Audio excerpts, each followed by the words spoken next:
Welcome to Analyst Talk with Jason Elder. It's like coffee with an analyst, but there's no actual coffee. Each episode, we interviewed an expert in the field of law enforcement analysis to share their career-defining stories and to get their insights on the world. Please join us on recognizing and learning from these brilliant minds as we define the law enforcement analysis profession one episode at a time.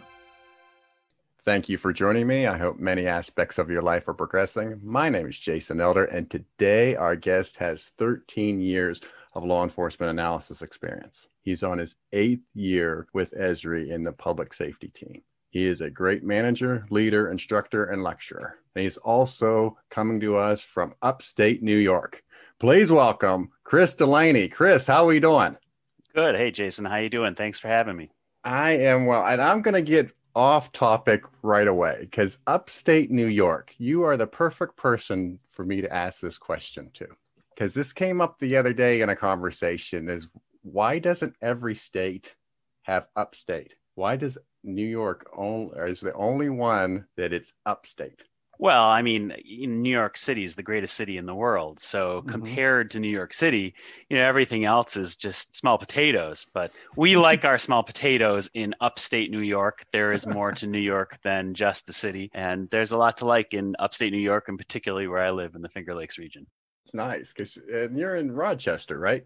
Yep, that's right. And Rochester is considered upstate. Yes. All right.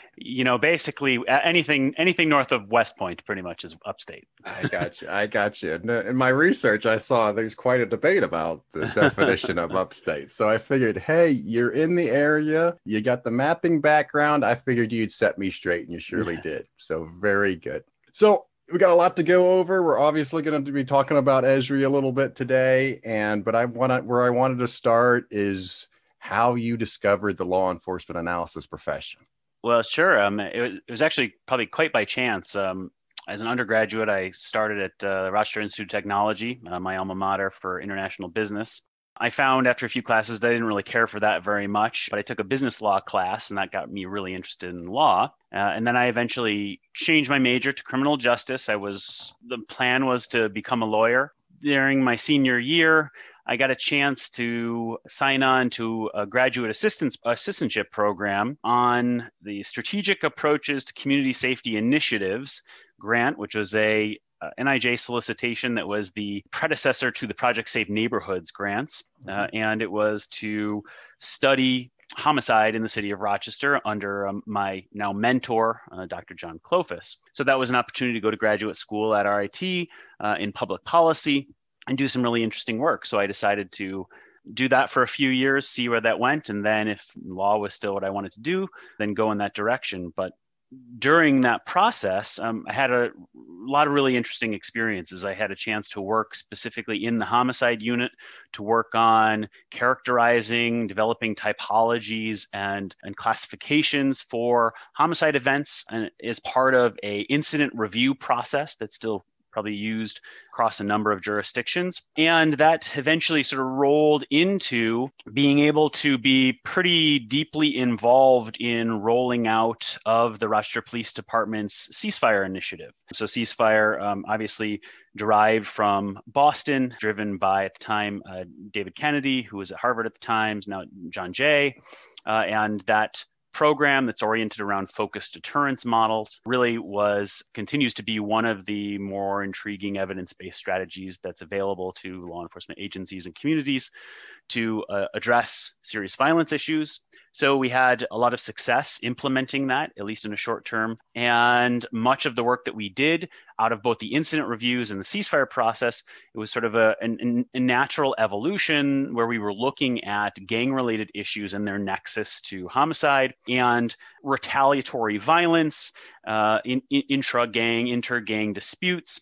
out of that, ultimately, the graduate assistantship rolled into an opportunity to be a contract analyst for the city of Rochester for the police department, where at the time there was a crime analysis unit. It was a relatively small crime analysis unit staffed by all sworn personnel. They primarily did tactical analysis. And my role is a little different. I came in doing intelligence, specifically gang intelligence, and my responsibility was to develop a gang database and to start systematically track data on gangs and gang members where that data did not previously exist in the department. And then eventually, over time, I got hired on full time, was no longer a contractor. I was the first civilian crime analyst for the department. And eventually they sort of began the process of civilianizing crime analysis generally, where they were putting the sworn officers who were doing crime analysis in other positions and hired on several other crime analysts to work under me in a relatively small crime analysis unit. I got a couple questions there, Chris. Yeah, go for it. So when you're developing the gang database, then you're starting from scratch. What information that you're gathering, what's some things that are part of this database? Well, some of it was quantitative. Initially, a lot of it was qualitative. One of the processes that we did as part of the ceasefire program was to go and just do some qualitative focus groups with a number of officers in each of the sections at the time and gather their perceptions on where currently active territories of various gangs or crews were, and to basically try to find whatever materials had been gathered that were, in spreadsheets or in Word documents from various folks in different positions that were trying to keep track of the gangs that were relevant to them, and then supplementing that through some relatively rudimentary at the time social network analysis, looking at arrestees and co-arrestees and field interviews and co-field interviews to start to pull all this together and to try to organize that data in a systemic way that was going to be compliant with 28 CFR 23. So it was evolving process that happened. Out of that process, at that time, there was not an off-the-shelf product that we had. So that meant building an access database from the ground up to store and organize all of that. And so I have very fond and yet love-hate memories of Microsoft Access at that time, but it speaks to the things that I learned from folks like Chris Bruce and Mark Stallo and their book that helped me through building some of that, and some of the tips and tricks that I learned from Jim Mallard on the old IACA board that helped me take a zero level of knowledge of Microsoft Access and build something that was usable organization-wide for managing and capturing gang intelligence. I was going to ask you what you were building the database in. I guess at this time in Rochester, are they acknowledging that there's a gang problem? Because there was still a point in time when many communities didn't want to admit that they had a gang problem. Well, I think the issues around gang violence are still fraught today because people are afraid of the connotation of the word gang, even still, that it evokes different notions that are sort of Hollywood based of what a gang means, as opposed to what the ground conditions actually look like. And the notion that these are primarily, at least in our jurisdiction and in many jurisdictions across the Northeast, they are drug crews that are operating an open air drug market, a series of stash houses, and that area that they control represents a business, and that business is regulated through violence. And whether you call that a crew, a clique, or a gang is much less important than being able to truly understand the relationships between the individuals involved in that criminal organization and how you can intervene in the violence that's associated with the operation of that illegal business. And you also had mentioned that you were the beginning of the civilianization of the crime analysis staff there at Rochester Police Department. How did that all play out in terms of, hey, it's the civilians coming in, taking our jobs, quote unquote? Sure. As is inevitable in many of those situations, there's tension that exists. First, there is personal relationships or people that you have worked with, and they're frustrated because they feel like the position that they're in and they're being moved into a different position, a different role. There are organizational challenges as well, that there's collective bargaining involved in roles and responsibilities for sworn officers that the union has an investment in. So it's a challenging process to happen to do civilianization, but the flip side of that is, in the long run, has achieved stability for some of those positions that was not previously able to be achieved because there was either a great deal of turnover, or you had folks that were really there for the day job and not really there for the right reasons. And so it enabled you, I think, as an organizational leader, to have a little bit more control over that analytical work and to identify people and train them and persist those skills in the long run. But yeah, absolutely. That's a challenge for any organization to have to civilianize and move sworn officers who are been in those positions and deal with the labor consequences of the process. And then what were the sworn officers doing as you got there? And then what did you transition to the position doing soon thereafter? They were primarily doing tactical analysis, supporting the CompStat. Mm-hmm. And eventually, as we civilianized, those roles got taken over more by the civilian folks. However, there was still a role in each of our sections that was a section coordinator. And so a lot of those sworn officers ended up as section coordinators, and they had sort of another role that's actually pretty common in the CompStat process, which is the role of preparing section captains for the CompStat process, managing information internal to that section. And so they had a very comparable role to the crime analysis role, but it was sort of the decentralization of the function of crime analysis, having the primary crime analysis, the high level stuff, be oriented towards the civilians, and then the sworn officers were then kind of moving to a division level, section level role.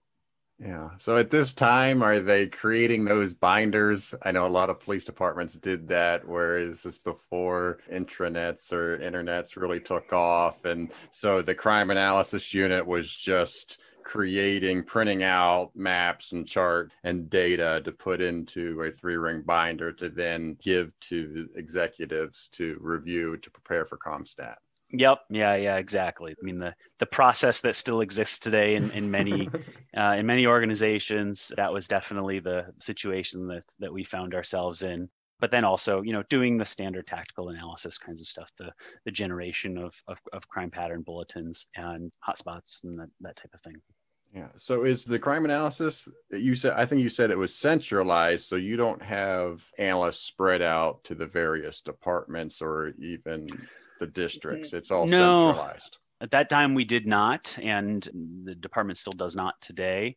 We ran that unit for a few years, and then I was going to leave. I was ready to leave. I had signed up to Temple University to go to the PhD program, study under Jerry Ratcliffe, and I was supposed to drive down to Philadelphia the next day and had a conversation with my deputy chief, and that deputy chief had wanted me to stay on to set up and manage a new regional crime analysis center that was going to be set up at Rochester PD, but in support and in partnership with the State Department of Criminal Justice for a new initiative that they were going to run to create regional crime analysis centers across all of New York State. So I was kind of faced with a big life decision that needed to change the course of my career in a fairly short order, and I decided to end up staying in Rochester and taking that opportunity. And I had to call Jerry and let him know that I wasn't going to be coming down to Philly to study and get my PhD. Now, Jerry has very colorful language, so I can't imagine what he said to you when you're telling him that you're not coming down. It was a terse conversation, but we're friends now, and it's water under the bridge at this point. But in retrospect, that decision was a great experience. I had an opportunity to really do some very interesting work setting up the Monroe Crime Analysis Center, which was ultimately what that Regional Crime Analysis Center became. It was a really fun experience to be able to develop policies and procedures, implement purchase and implement systems to support our work, not only manage civilian crime analysts, but to coordinate the work of provisioned officers who are working in that crime analysis center as field intelligence officers. So their role was basically to support and fill intelligence gaps that we were identifying as we were identifying various crime problems that we were trying to respond to. And that would mean either going and doing jail debriefings or coordinating with other officers to develop new sources of intelligence to help us understand what was happening behind a particular problem.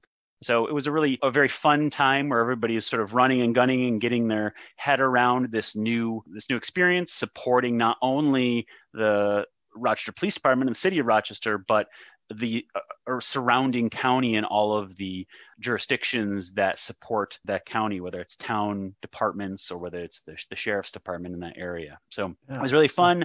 A lot of people who started with us turned out to either be great cops or have subsequently moved on. Many of the folks who were part of my original team now either have my old positions at RPD or have moved on to other agencies like Alex Schneider down in Texas. So a really great group of people to work with. Yeah, so it's kind of amazing when I think about it, just part of your story here, coming in, thinking about going into graduate school, thinking about going into law school, stumble upon this job, come in as a civilian, and then work your way to this crime analysis center in which you're supervising civilians and sworn officers, and it's multi-jurisdictional, and you're, as you said, implementing policies and procedures. And obviously, you must have had a knack for organization, communication, something there that allowed you to lead this group. I hope so. Honestly, I think it was also a benefit of it being really a very rich time for great resources from the community. So I was at that point part of the IACA. During that period, I became a certified law enforcement analyst. So I became accredited using the IACA's program. But we really drew on so many of the materials that were out there. I relied very heavily in building our practices upon the work that Rachel Boba Santos had put out and the mapping stuff that Will Gore and Kristen Curlin had written and following a lot of the work that Jerry Ratcliffe had obviously done, and obviously the IACA book and Chris Bruce's work. So a lot of the text that was out there was extremely helpful, and to be able to have the IACA community to bounce things off of, to ask questions, to learn new things at the conference really sort of enabled us to move fast because we had resources to draw from that enabled us to be effective without having to start entirely from scratch and imagine things from a blank canvas. So what were some lessons learned as you're putting this all together and you're working and you're taking the different research and the different tools that are available to you, and this is all coming together? What were some lessons learned during this time? Well, I think one of the things that we tried to put a lot of emphasis on was well-structured data and having a plan for organizing data. And that meant a centralized data warehouse that was geo-enabled. At that time, we also purchased, which was at the time, Visual Analytics, subsequently purchased by Raytheon to do link analysis types of work. Being prepared to implement systems was a really important aspect of the initial work that we couldn't. One of the problems that people often have with many different types of technology is they see the shiny object and then they go to implement it and they realize that their data is nowhere near ready to take advantage of the capability of this thing. And now there's a whole bunch of additional cost that's going to have to be expended in order to be able to leverage this the way that we intended. So we really did try to invest in organizing our data to support general needs of analysis and the needs that we would anticipate over time. We really tried to give people swim lanes and organize their work so that they felt like they had a scope of control of their work and get them exposed to develop relationships with the officers and the stakeholders that they needed to know in order to be effective in their work. just a lot of communication, both up and down the chain of command and across analysts and the sworn officers who are working on our team, keeping everybody in the loop as to what was going on and how we could help one another. It was a fun time. With the data that you're working on here, is it just the Rochester PD data, or is this everybody that's involved with the Crime Analysis Center? Yeah, so at that time, it was countywide data. We were pulling data from multiple systems into one single authoritative data warehouse that we could map and do things with. We were pulling in probation and parole data and various other types of licensing data, centralized booking data for arrests. So, I mean, you name it, we had organized it and it was ready to be able to support our work. So, that was just part of it. A lot of it was the relationships and working with the right kind of people who are interested in the work, many of whom are still my friends today, folks like Nick Petiti, who now is the Director of Business Intelligence at Rochester Police Department, and Joe Silva and Adrian Martin and Mark Gorthy, who are all still working there. I met my wife, Pam Notar, now Pam Delaney, was an analyst in our unit who had come to take my job, actually, as I was planning to leave to go to Temple. And subsequently, we were both crime analysts for a while, and she was a certified law enforcement analyst as well before she decided to move to the world of planning and zoning and neighborhood development. But is that the reason why she moved? You guys got into a relationship and said, hey, one of us got to go? It was really more that was her area of work that she was interested in. She had gone to graduate school at UNC Charlotte, and during that process had worked for Charlotte Mecklenburg, a PD. So that was kind of an into doing crime analysis. But her real interest was really around neighborhood business development, planning and zoning types of functions, urban planning functions. So eventually she moved over there to kind of more fit with the work that she had gone to school for. And I want to give you kudos. This is the 2007, 2010 time period, and implementing a data warehouse is certainly the way to go. I know that now, but I wouldn't have known that back then as an analyst. So, but this idea of pulling all these data sets together and having one spot to centralize and have them be in a format that can communicate and disperse information and search for information, I mean, that is fantastic.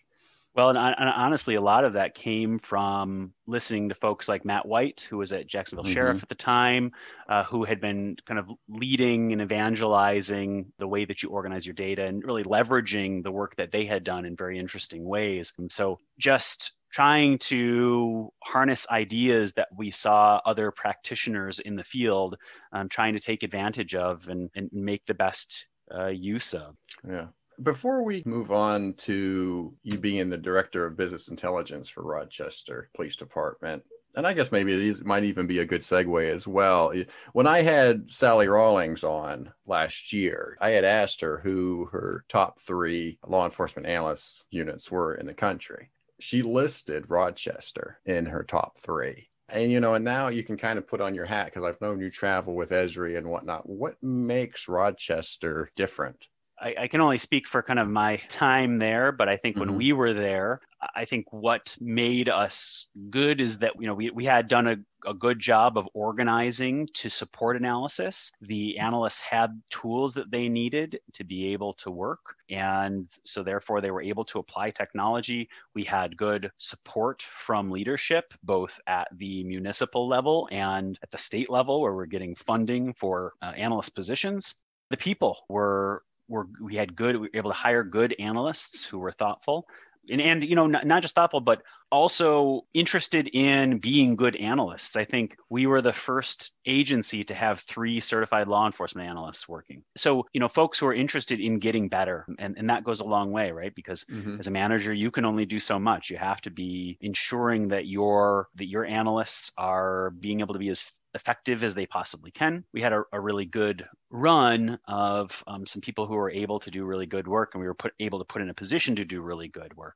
I think now there's 2 things that Rochester has been doing extremely well since I left. First, they have done some really interesting work, sort of extending kind of the stuff that I got involved in early on, and that is being able to understand and assess risk related to violent retaliatory disputes. They did a project through the Smart Policing Grant from NIJ that ultimately led to a POP guide on being able to effectively respond to and manage violent retaliatory disputes so that they don't get out of hand and lead to an act of serious violence or a homicide. Managing them the same way that we would manage crime patterns or other types of crime problems. So they've done really great work there. The other place that they've really become a national leader on is the use of open data for police transparency. They were an early adopter of ArcGIS Hub, which is the open data capability that's part of ArcGIS Online. And they've got some really great data sets. They were one of the first agencies publishing a public-facing shooting victims data set, both fatal and non-fatal shootings.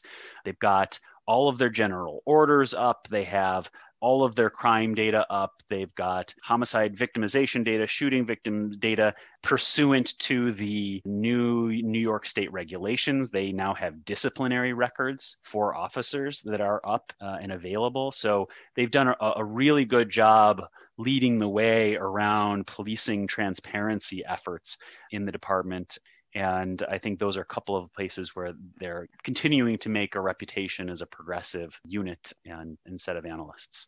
That's fascinating. Now, do you see that the rest of New York is pretty much everybody on par now with that in terms of the sunshine laws, in terms of getting everything out in the public that you just described?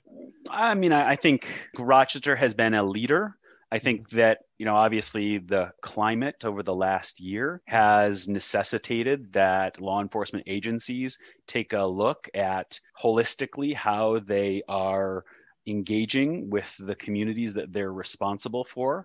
And legitimacy is a multifaceted thing. And one of the things that connects to crime analysts is the ability to provide data to the community about any number of different things, whether that's crime conditions or use of force or, diversity in the workforce or complaints, any of these kinds of issues.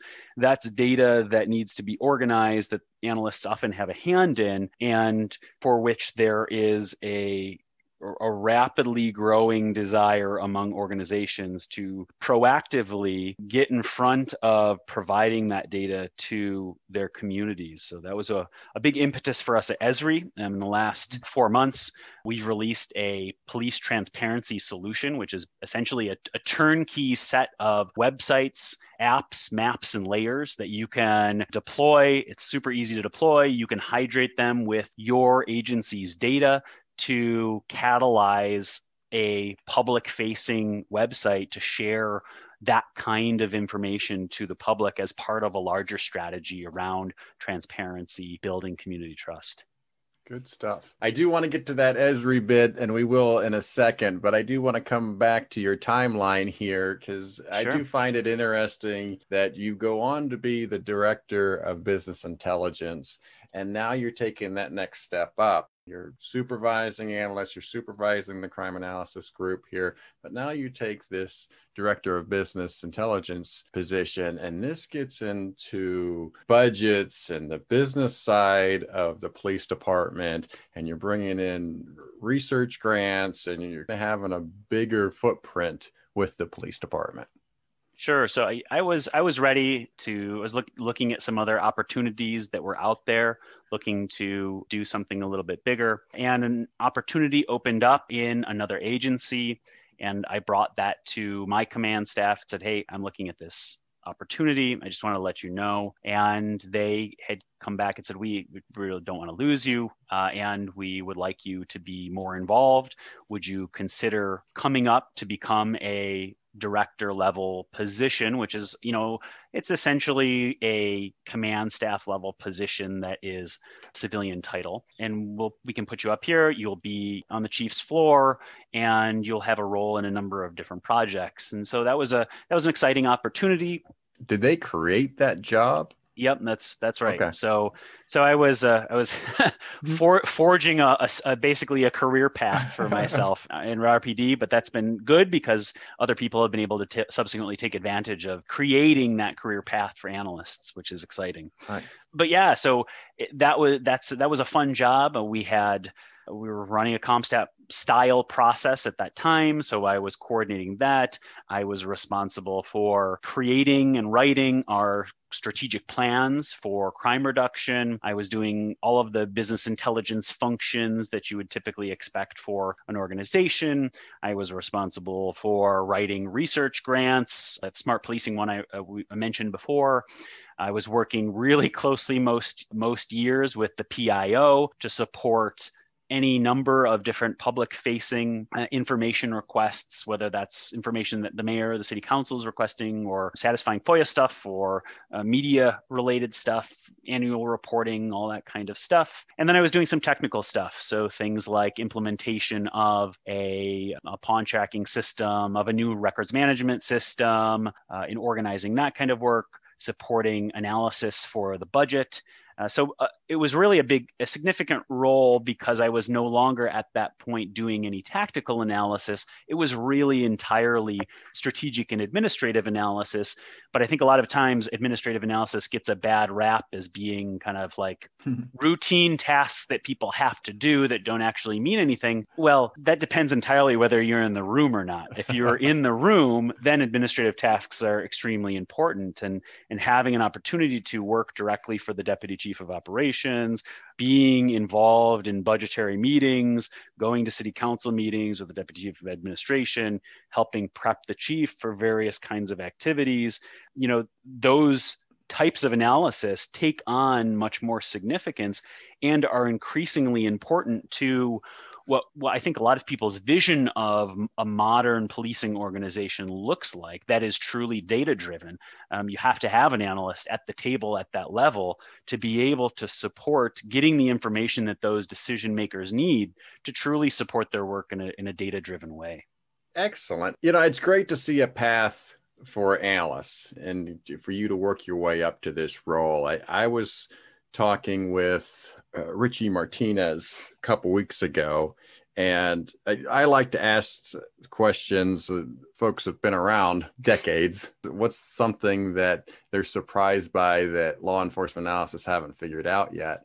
And the one that always comes to mind with me is that there isn't a clear career path for analysts in many jurisdictions. And I would have thought that it would have just be in a better place right now. And it does seem like from the other departments that I hear about or research, it does seem like this path of data, IT, working your way up in that role, being director of a position that's including both analysis and data, is that niche that a lot of police departments have created for civilians. Is that what you think too? I think that's part of it. I do think, though, that a lot of it has to do with the way in which leaders are educated in policing. That if there's not an emphasis in the use of data to drive your decisions, when do you learn that in the civil service testing world? When does how to use data to drive strategic planning become a thing for you? I think some of the work that many folks in this community have done to educate executives on the use of crime analysis to help them manage their organizations and achieve their community safety goals has really been an important part to getting analysts a seat at the table. Because if no one understands what you do and what you can do for them at their level, and their level is more than just pattern bulletins and case support and hotspot maps, they don't understand what you can do for them. So you're not valued. And so your value is going to be commensurate with your place in the organization. And so that is an important part of, if you want to advance your career in crime analysis, you need to find ways to not get pigeonholed and generate value for your leadership.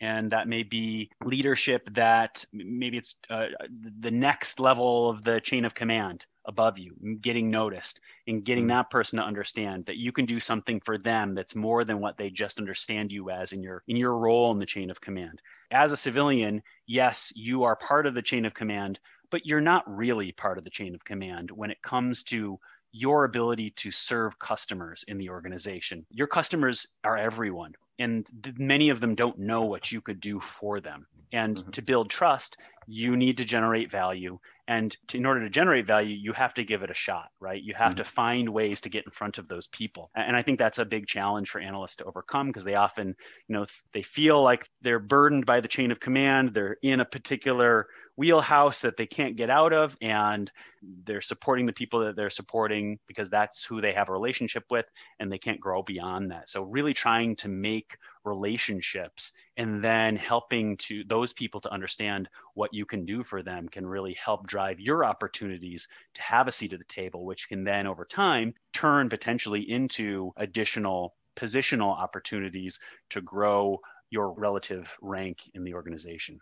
I found it interesting. When I was at Cincinnati Police Department, they would rotate the captains through to be in charge of the IT staff. And I was assigned to the IT staff when I was there as an analyst. And most of the IT guys would roll their eyes and say, oh, now we got to train a new captain again, to try to get them on board with the lingo and the understanding and everything else. And so there's always some frustration there. So when we were talking yesterday in the prep call, I reminded me of that, because that was eventually the reason you leaving is your frustration with having to deal with multiple chiefs and trying to go through that rerun of talking them through what's the best course of action. Yeah, well, I guess my previous comment and advice is a double-edged sword, because once you get up to the command staff level, you live by the sword and you die by the sword, and you're a political animal,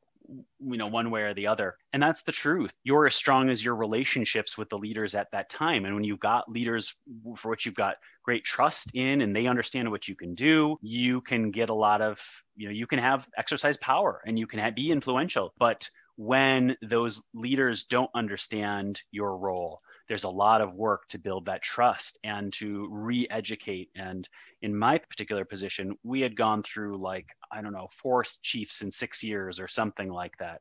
And there's a constant churn in leadership, and helping people understand your role and helping to maintain the relationships and the influence that you want to be able to have as an analyst in order to make positive change to benefit the community, which is really, I think, the thing that we're all hoping for, right? We want to be able to drive crime down and make it a safer place, make it a happier place. And I did get pretty fatigued by that. That's a hard environment to be in when you have that much recurring change.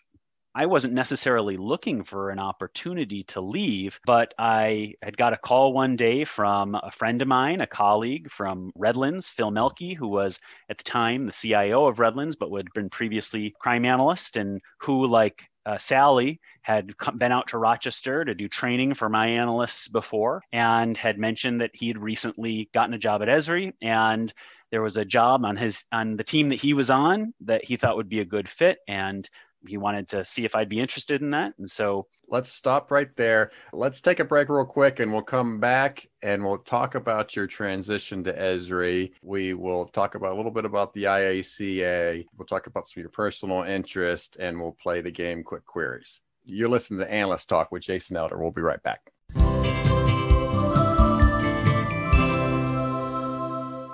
Hi, this is Sally Rawlings, and I'm curious if other people have the same experience.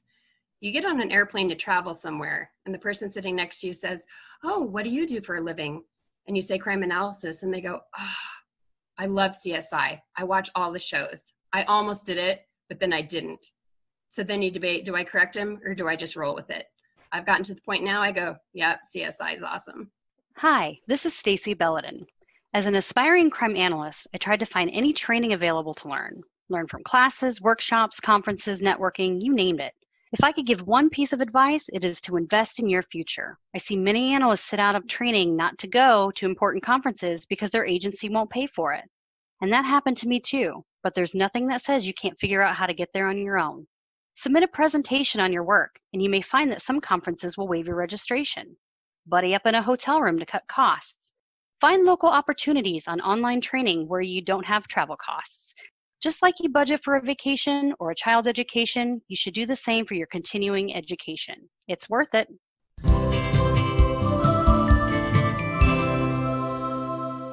Welcome back, Chris. Like you started with before the break, and you were talking about your influence with Phil Milkey, getting into Esri and just not really looking for it, but it kind of dropped in your lap and you took advantage of the opportunity. So continue on, please.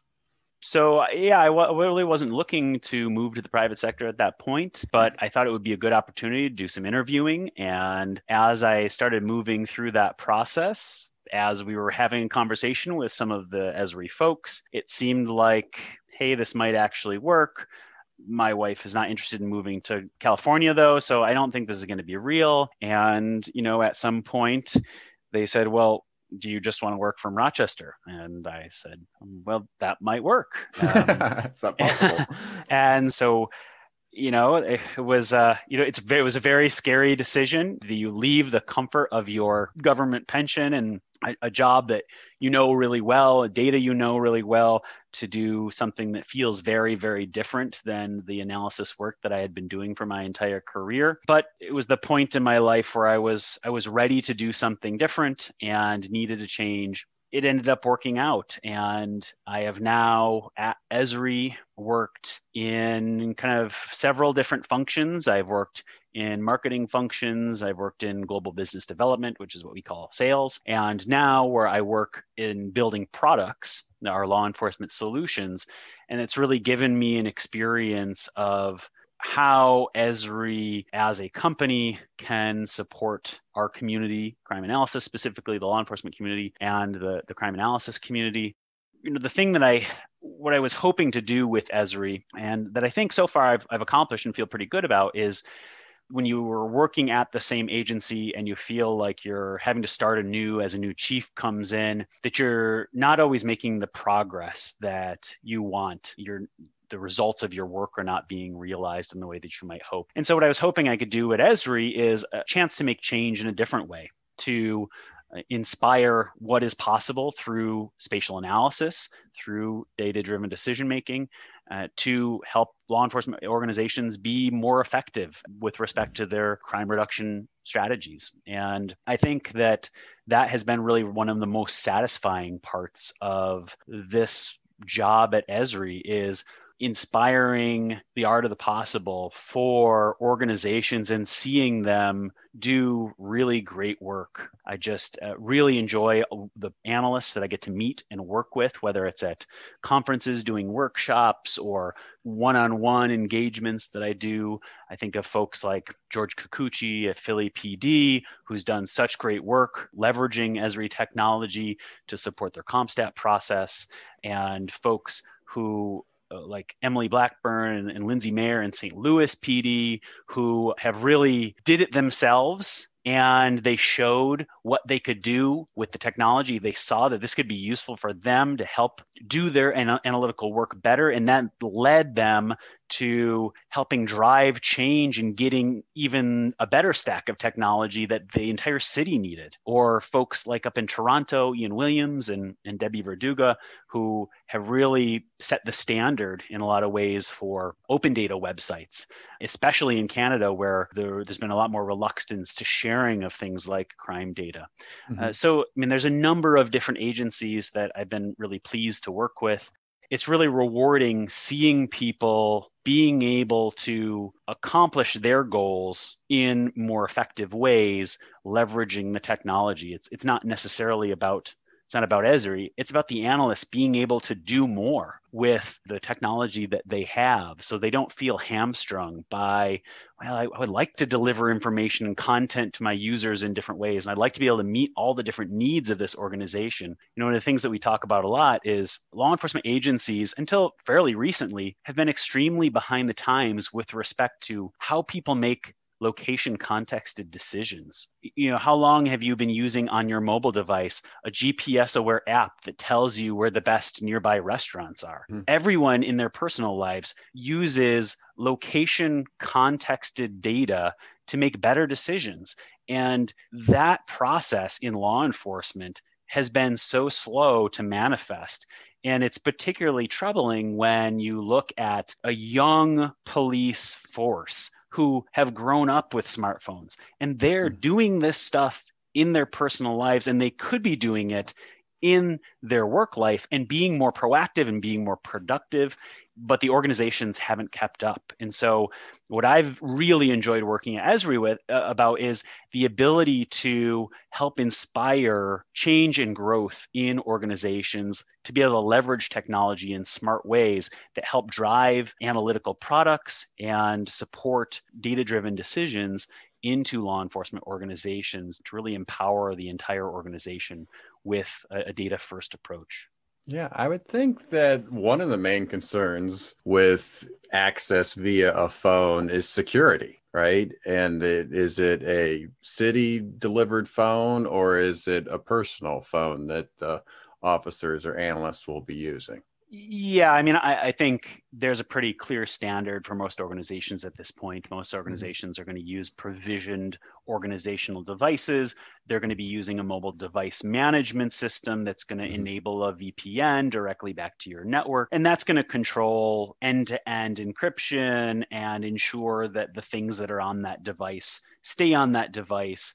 But that was certainly one of the big challenges that many law enforcement organizations had to deal with. And questions around data storage, accessing cloud networks versus internal services. It's been really amazing to see the shift in the last 3 years and even less to a lot of these early on problems that had hindered what law enforcement adoption of what are otherwise considered to be sort of commercial technologies, the SaaSification, software as a service of law enforcement. But many of those challenges have really been overcome from a technological standpoint. And you see a number of companies now who are delivering really excellent solutions to enable law enforcement agencies, and they've got a lot of these issues solved. And that's enabling agencies to really take the bull by the horns with respect to technology and leverage it in interesting ways. Yeah. So you got any good examples of that? You know, you kind of mentioned that, hey, we're going to use a phone to find the next greatest meal or whatnot. What are some good examples that you can share with the law enforcement police departments using the mobile technology? Well, I think from a holistic standpoint, you see the adoption of many cloud-based records management or CAD systems. And at this point, there are more than I can name. And those are entirely web-based clients, mobile friendly. In many cases, they've got an app, and that enables everyone to access the full records management or CAD system from wherever they are. That's really amazing. What we've tried to do at Esri is fill in gaps. So for example, using our mobile form-based technology that we call Survey 123, the city of Berkeley is using Survey 123 to have their officers complete their racial profiling, state of California mandated racial profiling forms. We've got many organizations who leverage some of those mobile apps to do things like fill in the gaps where police are capturing data related to larger social problems for which the police are the tip of the sword. And the best example on that is around homeless related issues, where you may have, as part of a police department or sheriff's, you have a homeless outreach team.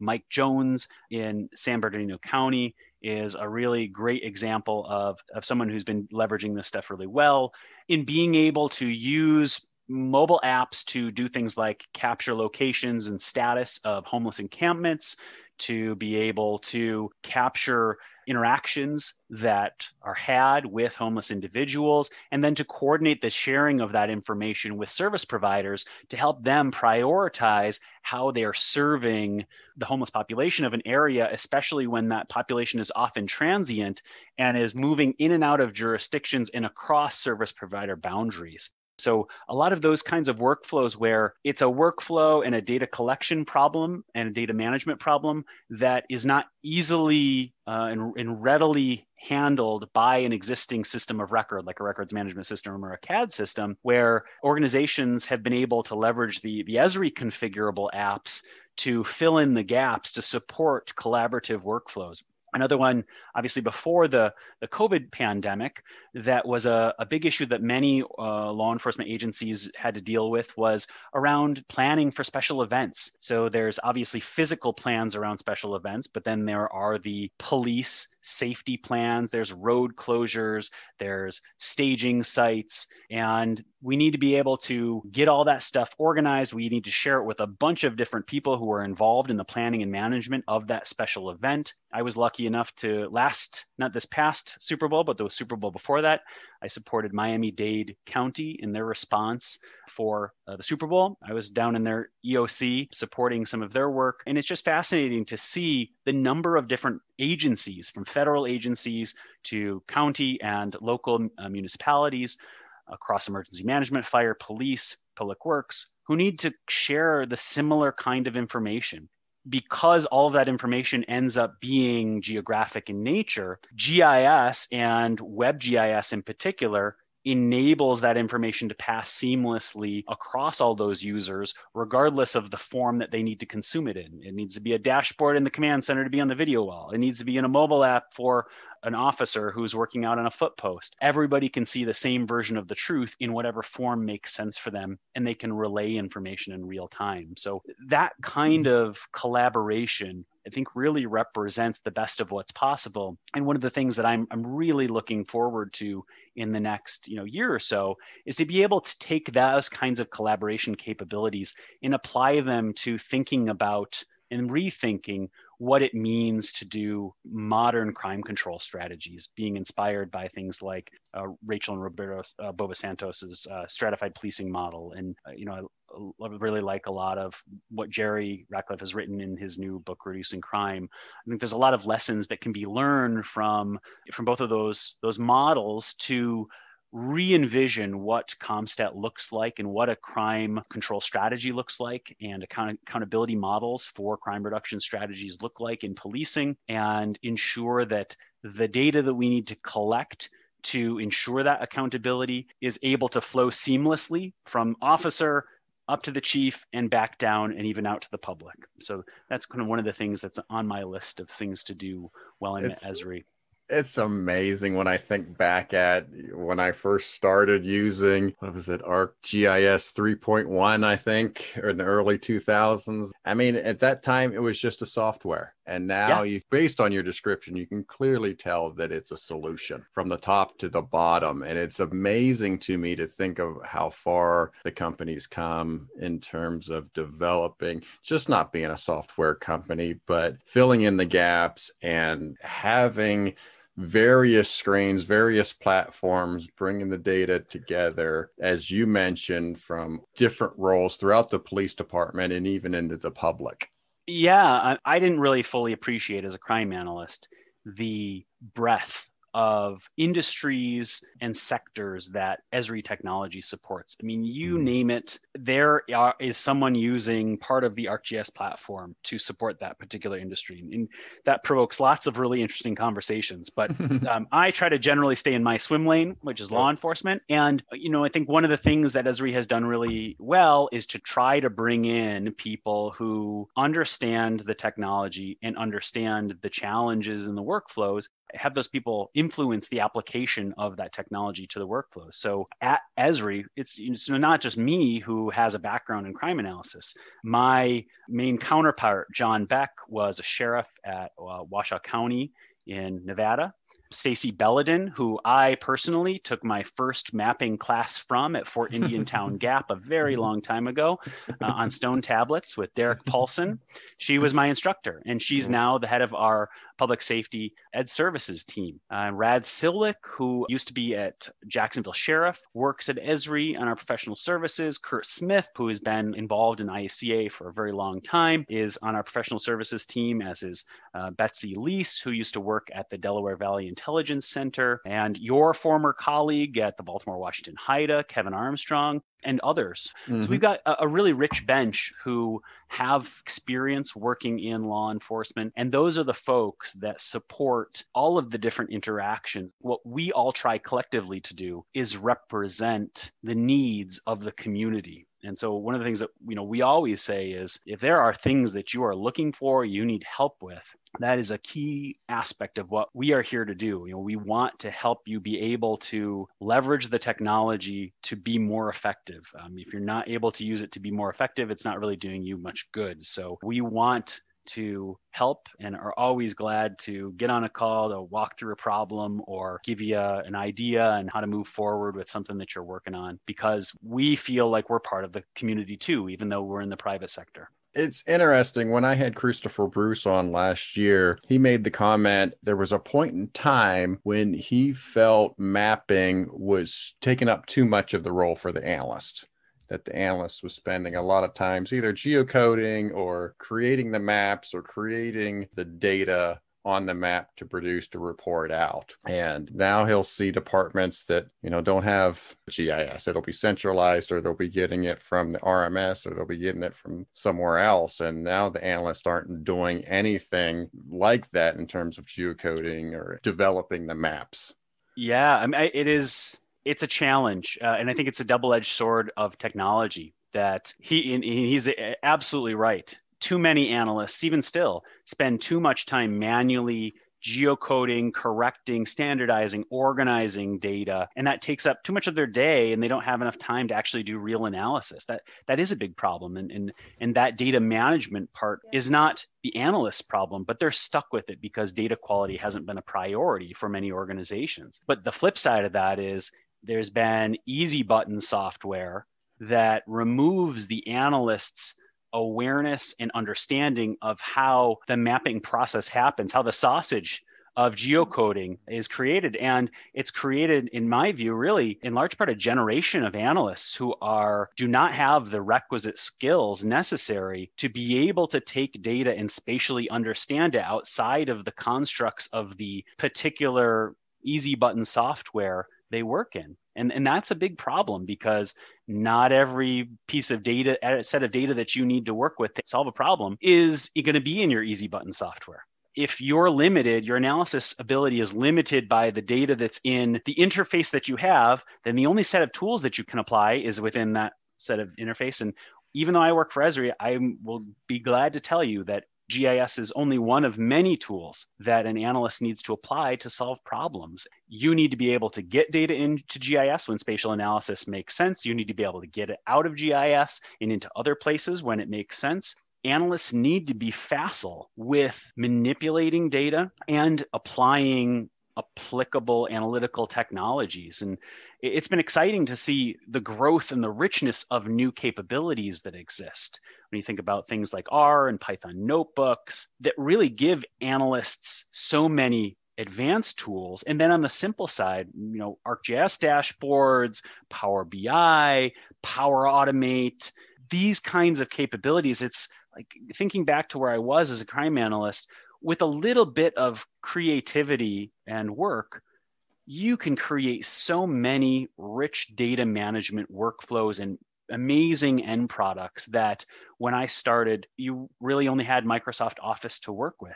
These different options that exist now for analysts to be able to do really interesting work, they only require a little bit of intellectual curiosity. I mean, honestly, most of these things are, if they're not free, they're things that many of your organizations already have access to because you already own a Microsoft Enterprise site license, or you already have an Esri site license. One of my absolute favorite parts of my job is when I'm at a conference like IACA or IACP, and we're talking about a particular facet of Esri technology, and they're like, man, if only I could afford this. And then we look them up, and it turns out that their water department paid for a site license for all Esri technology, and nobody ever bothered to tell the police department, and they have access to all of that and then a whole bunch of other stuff. I mean, I kid you not, that happens 4 times a conference. It's incredibly common. I mean, it's a very satisfying aspect of our job because it's hard to make technology procurements, right? And to be able to help people leverage tools that they already have access to do great things, the only thing that's left is their intellectual curiosity to figure out how to apply those tools to their problems. All right. I could talk about this a lot more, but I got to move on. Before we leave this Esri topic, I was just wondering what advice you had if someone is thinking about leaving the public sector into the private sector. Yeah, so a couple of really important things. First and foremost, don't ever discount on your resume specifically the kinds of things that you have done. It's easy to get kind of caught up in our own cycles of the daily responsibilities and workflows that we do, but take a step back and think about what those mean at a higher level for key skills and abilities that you have. So data management, what kinds of data wrangling things have you done that would be valuable to a potential employer? What kind of presentations are you doing on a regular basis? What kind of written communication work are you doing? Technology that you have applied, relationships that you have built, all of these soft skills are just as important as any of the hard skills that you've acquired as being an analyst. And it really helps. And I see this more and more often if you've got a meaningful portfolio to show. That can take the form of, maybe you have done some interactive maps at some point. Maybe you've done some Esri stuff for other stuff. You built some Tableau stuff. You built some Power BI stuff. Anything that you have interactive. The Esri stuff, we see a lot of people building story maps. But anything like that, that's like an interactive website where you can post this stuff up, your actual interactive stuff that you've made, screenshots, even if of stuff, even if they are, you've obfuscated some information. Those interactive portfolios really go a long way, at least in the technological world, to demonstrating the concrete skills that you say you have in a resume. So that's a pattern that I'm seeing a lot from new applicants into the private sector. The other thing that is important is your network, asking around. I'm only at Esri because Phil Melke reached out to me. There are many times where the private sector is not aware of people who are interested and wouldn't necessarily think to ask and don't always get the kind of candidates that they're interested in. And you'd be surprised there are a lot more jobs out there for analysts in the private sector than you might imagine. I listed off all the people who work at Esri, but there's a lot of analysts that are employed at places like LexisNexis. And you think about Joey Ryan and Susan and Sam Gwynn and Lauren Norman, who have been previous crime analysts or even working in a current crime analysis capability. Allison Mayer, Charlie Ghiberti, Matt White, obviously, who was in the private sector. There are a number of different places for crime analysts. All of the different RMS and CAD companies all hire former crime analysts. So there's a lot more places than you might expect if you look around and you ask around. Nice. Got a question for the IACA. So late last year, I produced a show on the top 10 most influential to the IACA, and IACA turned 30 last year. So it was just me to take an opportunity to give from my point of view, who has influenced the association the most in its 30-year history. You and I have worked together. We went back to our SME days of standards, methods, and technologies for writing white papers for IACA. And I know you're come to most of the conferences, so you're certainly aware of the IACA. So I wanted to ask you, from your perspective, who are the top 5 that have influenced the association? I think it's hard for me to pick a top 5. So many people who have done so much work over time. Obviously, Chris has done yeoman's work in writing key pieces of technology guidance and practice guidance that have really shaped our work. Obviously, a lot of the work that Rachel Boba Santos has done has been extremely influential. Folks who have been longtime supporters and tireless workers for the association have really just put in so much work. I think of folks like Carolyn Cassidy and Jim Mallard and Sam Gwynn and Mary Bercelli, and then other people too have been always involved and always connected in meaningful ways, like Deb Peel, and I forgot to mention Noah Fritz obviously has been incredibly important in that.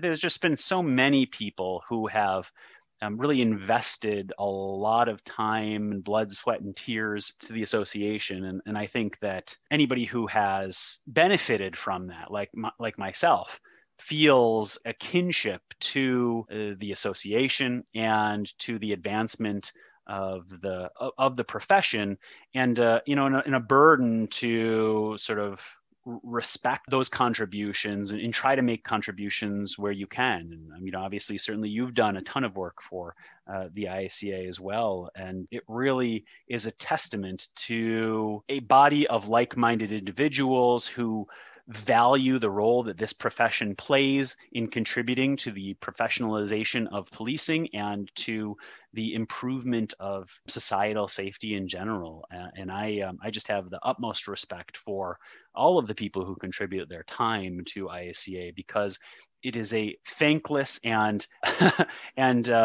time-consuming task to be involved in the IACA and to put this work in. But it is really beneficial. And maybe if there's something to take away from my story, it's that I would never have been able to accomplish these things if I hadn't have had the guidance and assistance that the resources that were provided from the IACA enabled me to be successful. Man, that is a great political answer.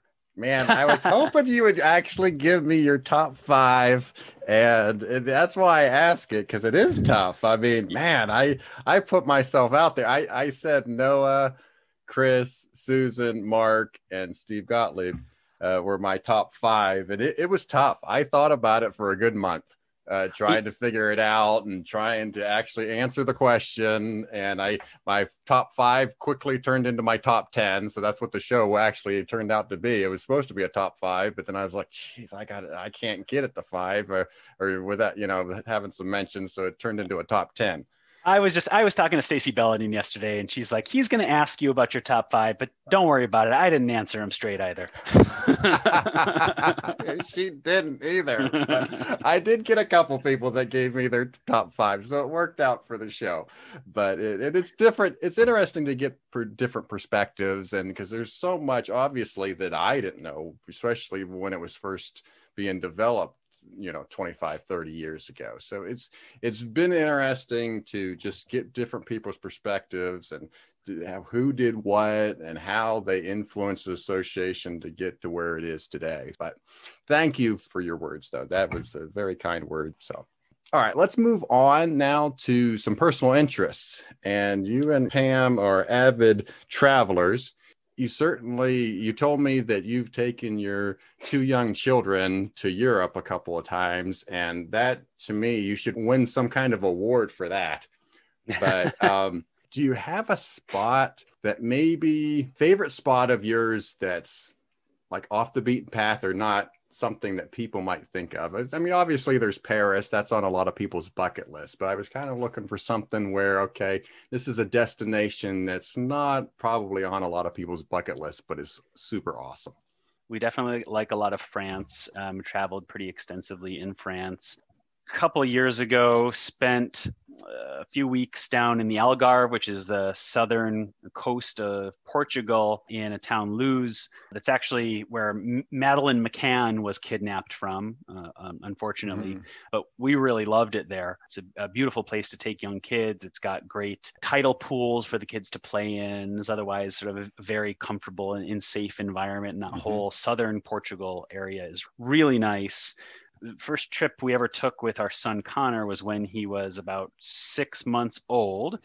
And Sam Steiner was holding a crime analysis conference at a resort in Austria. And so I took my wife and my son up to Austria and did the conference. And then we drove and did Neuschwanstein Castle in Bavaria. And we went up the Zugspitze in Austria, and we did Salzburg. So it was a really fun opportunity to kind of combine work and home life together.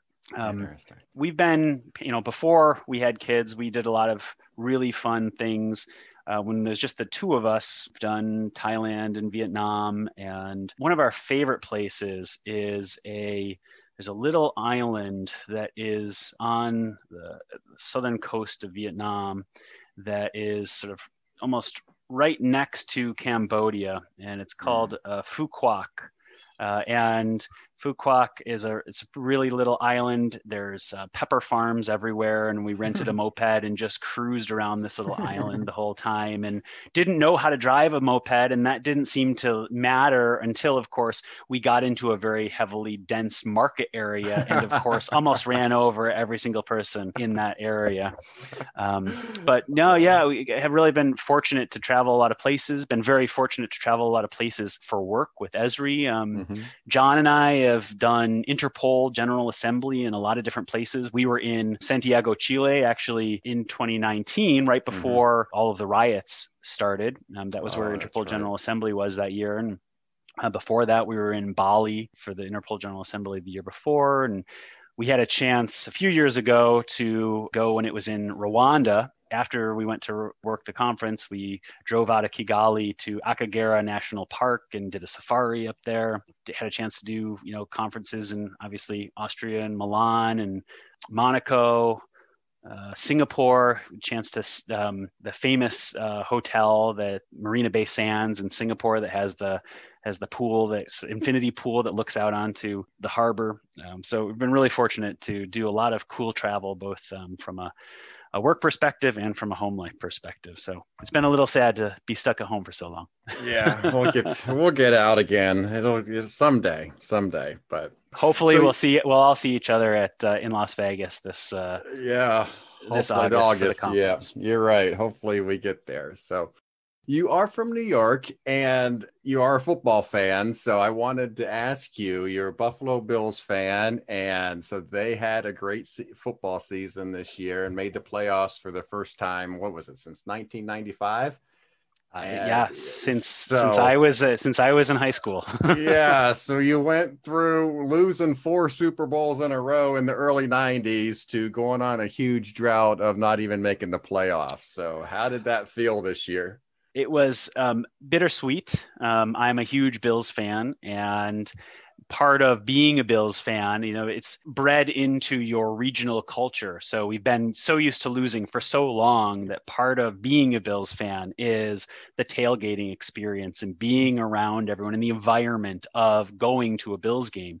And so I think that was hard for a lot of us Western New Yorkers to have the Bills be good again, but not be able to enjoy it in the context of a crazy tailgate scene with 70,000 other fans who have also been waiting 20 years for the Bills to be this good again. But the thing that made it sweet this year was my son, who is about 6.5. He's going to be 7 in May. This is the first year that he's really paid attention to football. And it was like 0 to 100. He was football obsessed. He would, even on nights when there was a Monday night game or a Sunday night game, we'd put him to bed in like the third quarter, and he would be downstairs the next morning before we got up with the game on DVR, watching the rest of the game. He would watch games from previous weeks during the middle of the week. He ate, slept, and breathed football the entire season. And so it was so exciting for him for me to see a year, or the first year in forever, when they're finally good, and he's getting to enjoy that as if it's his very first football season. So nice. That was particularly satisfying this year. Yeah, it sounds like a future football analyst on your hands. Also, as I was doing research for this show, I came across Rochester being known for the garbage plate. So for those that don't know what a garbage plate is, just describe what a garbage plate is. Yeah, so this is the regional culinary specialty of Rochester, New York. And if you're coming to Rochester for a training, you're obligated to have one. It is really food that is intended only to be eaten after drinking, and not just, small amounts of drinking, large amounts of drinking. It is home fries or French fries on the bottom, and on the other side of the bottom of the plate, a mac salad. On top of that, you would put either 2 Red Hots, which is a pork hot dog, or you would put 2 cheeseburgers. And then on top of that, you will ladle something that we call hot sauce, but is better described as meat sauce. It's a light and thin ground beef with a number of seasonings involved in it. Think of it as sort of a slightly spicier, oilier, less ground beefy, more smooth version of something kind of like Cincinnati chili. Less cinnamony though. There's cinnamon in it, but less cinnamony than Cincinnati chili. All right, because I was kind of thinking spicy spaghetti sauce as you were describing that. Yeah, not as much tomato either, but it's in the ballpark. So you ladle that on top, you put raw onions and just smother it in yellow mustard, and that is a garbage plate. It sounds horrific, but the flavors when you put them all together are really harmonious, and it really is a unique culinary specialty that you'll only find in Rochester, New York. So when you're throwing like 2 cheeseburgers on this, is the hot sauce or the meat sauce also going on top of the 2 cheeseburgers? Yes. So it's just the burgers. You don't put the buns on. It's just the burger, just the hot dog. And then the hot sauce goes on top.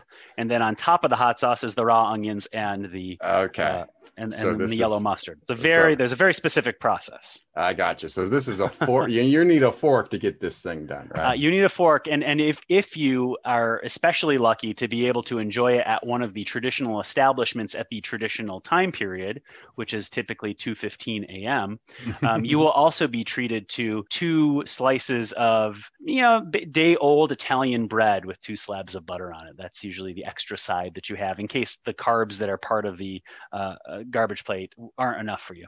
All right. Very interesting. I'll have to try that next time I'm up in that area.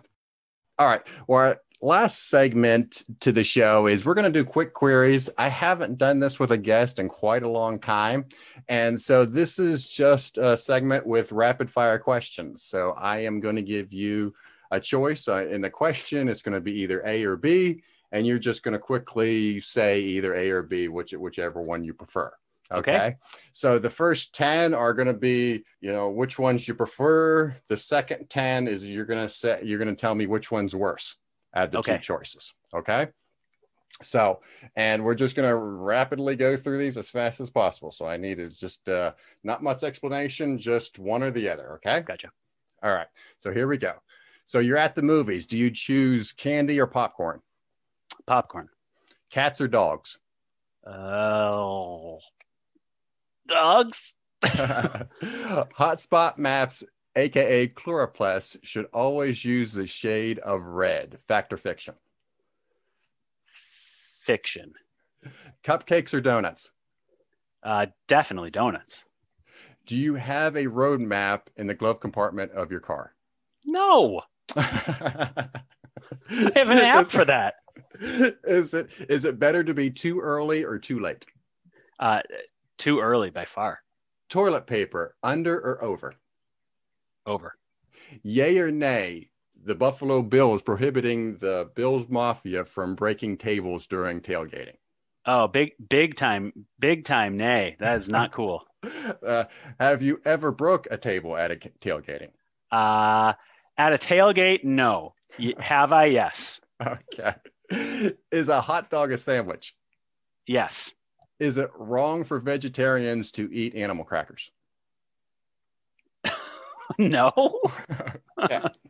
All right. Now we're going to do which is worse. So you're just telling me of the 2 choices, which one's the worst one. Okay. So which is worse, beach house or lake house? Beach house? That's an impossible choice. Which is worse, LA or Chicago? LA. Which is worse, your daughter grows up hating to travel or your daughter grows up being a die-hard New England Patriots fan? Oh, I couldn't live with her if she was a die-hard New England Patriots fan. That would be irredeemable. Which is worse, texting or talking? Talking. Which is worse, being 16 or being 25? Being 16, definitely. Which is worse, Sour Patch Kids or Swedish Fish? Swedish Fish. Which is worse, Spain or France? I mean, Spain, I guess. But I mean, you're just like, do I want to be really rich or a little bit rich? All right.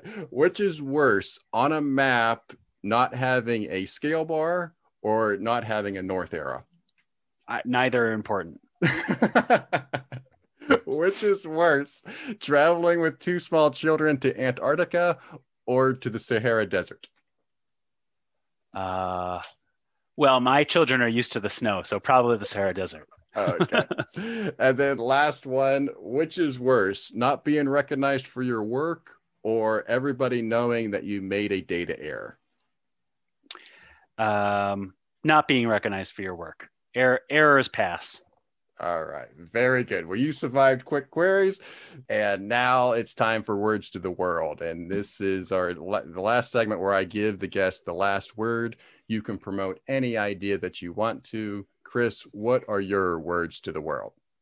I feel really lucky to have had a chance to meet a lot of crime analysts, especially since I've worked at Esri. One of the things that I find most inspiring about analysts who are motivated to do good work is that they have an innate sense of intellectual curiosity. They're interested in problems. They care passionately about problems. They might be interested in technology and how to leverage it. They enjoy the profession of policing. They enjoy learning about crime theory. And whatever the thing is that motivates them from an intellectual curiosity perspective, that drives them. And their work reflects that. And I find it really disheartening when I talk with crime analysts who feel like they are undervalued. They don't find value in their job.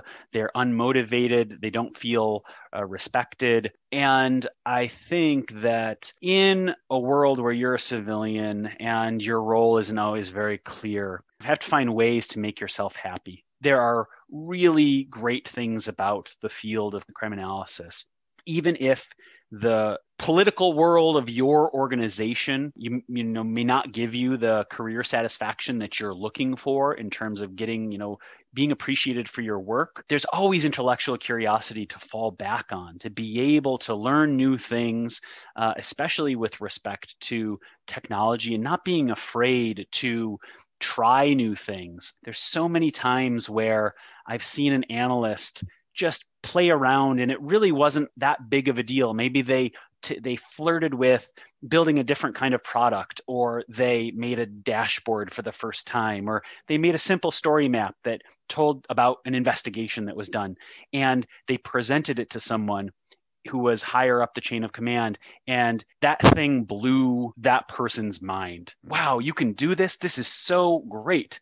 And that triggered an explosion of opportunities to do new work and to generate value for that person, all because they took a leap of faith to learn something new and to try something that was a little different. And I just really, really, really want to emphasize that don't be afraid to try technology. No one is judging you. Don't be afraid to pick up a book about crime theory and try to learn something and apply that to your work. You'll never know where trying something new will take you, and it's not going to hurt. It's not going to, you're not going to be worse off for it. But if you happen to like it, you learn a little something new, you might be able to show that. And when you show it to someone, they might take notice, and that might translate into additional opportunity for you and might generate some satisfaction for you and a sense of value and help you grow when you maybe weren't expecting it. So my words to the world is find something that you are curious about that is out of your scope of your regular daily activities, and make some time to explore it. Because when you learn new things and when you remain intellectually curious, it opens up new doors for you to deliver new value to your organization, and you never know where that'll take you. Very good. Well, I leave every guest with, you've given me just enough to talk bad about you later, but I do appreciate you being on the show, Chris. Thank you so much, and you be safe. Thanks a lot, Jason. Have a good day. Thank you for joining us today on Analyst Talk with Jason Elder. We hope you not only enjoyed the show, but also learned something new. For more information on our guests and information relating to today's topic, please visit our website at leapodcast.com. Special thanks to the Rough and Tumble for our theme song. For more of their music, you can visit their website at theroughandtumble.com. Also thanks to Kyle McMullen for our show logo. For more of his design, please visit his website at moderntype.com. The show is hosted, recorded, and edited by Jason Elder and written by me, Mindy. You can contact us both via the LEA podcast website. Please join us again next time as we interview another expert in this great field.